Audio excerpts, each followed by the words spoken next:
dibuat sebagai perusahaan untuk mencairkan gas, yang mana gasnya ini berasal dari produser yang ada di Kalimantan Timur. Gitu. Pada NCL ini dibuat tahun 1974, salah satu kilang LNG terbesar dunia.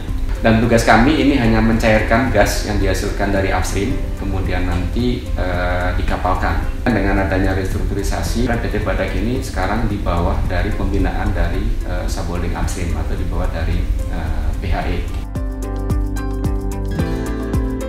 Proper ini alhamdulillah ini tiap tahun kita dapat 3 dan konsekutif dari tahun 2011 sampai sekarang sampai 2024 itu kami selalu dapat proper emas. Tahun lalu itu kita dapat penghargaan mengenai HR.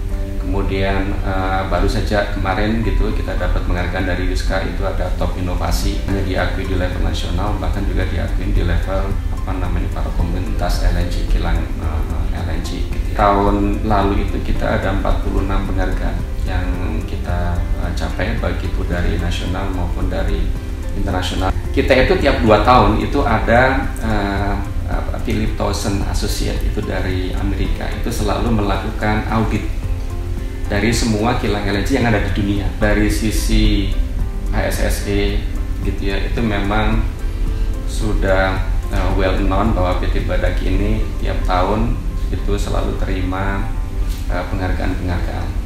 Secara operasional bukan hanya dari kinerja kilang gitu, tapi juga dari kinerja HSSE gitu ya. Ini dari 2011 alhamdulillah sampai sekarang itu sudah 131 juta aman. Kemudian yang kedua itu mengenai availability dari kilang gitu ya. Kemudian biasanya efisiensi juga kita biasanya ada perhatian di situ. Oh, yang terakhir itu kita dapat cost-nya itu labor cost-nya itu dianggap paling rendah dari kilang-kilang yang ada di dunia. Sebetulnya kami itu juga sharing pengetahuan kami terkait dengan perkilangan. Nah, ini menjadi pencapaian yang luar biasa gitu ya, dari PT Badak, dan itu mudah-mudahan bisa tetap jalan terus sampai ke depannya.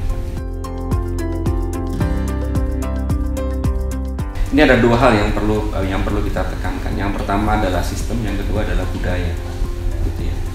Jadi sistem itu memang sudah terbentuk sejak lama. Tahun kemarin itu kalau kita lihat itu ada pengurangan emisi CO2-nya itu berkurang banyak gitu.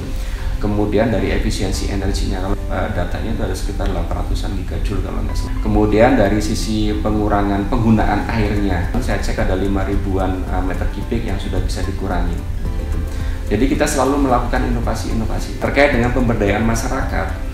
Sebetulnya kami itu tiap tahun selalu melakukan itu. Kita itu harus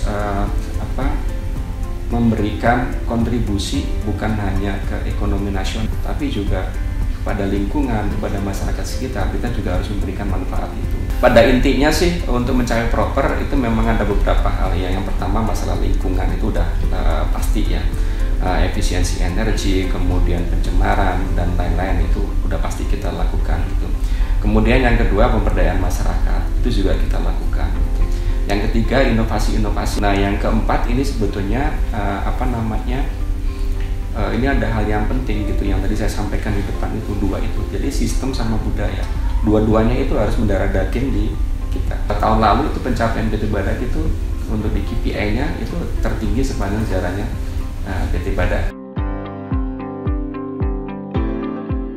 Jadi ini suatu penghargaan yang luar biasa buat saya pribadi ya gitu, untuk Green Leadership ini ya. Itu adalah kerja dari tim, dari semua komponen yang ada di PT Badak, bahkan stakeholder kami gitu ya, baik itu dari SK Migas, gas produser maupun dari Pemda, itu semuanya juga terlibat gitu, sehingga kami saya pribadi dapat Green Leadership gitu. Pembangunannya harus berkelanjutan gitu ya, harus ramah lingkungan gitu, terus pemberdayaan masyarakat tadi.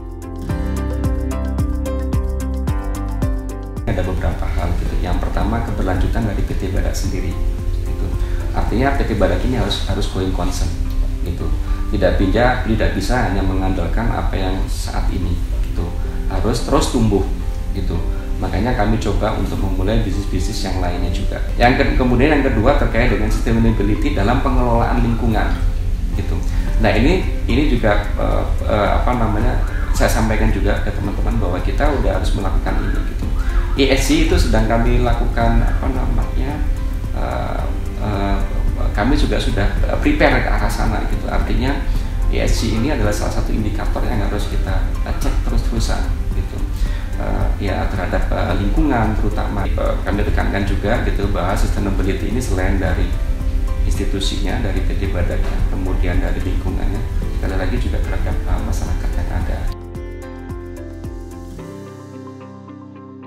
Nah harapannya memang PT Badak ini tetap bisa going concern, bukan hanya terhadap perekonomian nasional, memonetisasi gas ataupun melikuifaksi, tapi juga terhadap serapan tenaga kerja dari masyarakat sekitar itu juga cukup besar. Itu sebetulnya juga punya program gitu ya, program LNG Academy, gitu, itu program beasiswa.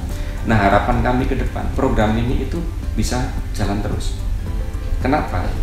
Karena soon Indonesia ini itu punya banyak gas riset yang perlu dimonetisasi. Untuk yang PT Badaknya sendiri, maksudnya di internal sendiri gitu ya, teman-teman ini mendapat kesempatan untuk mengembangkan diri.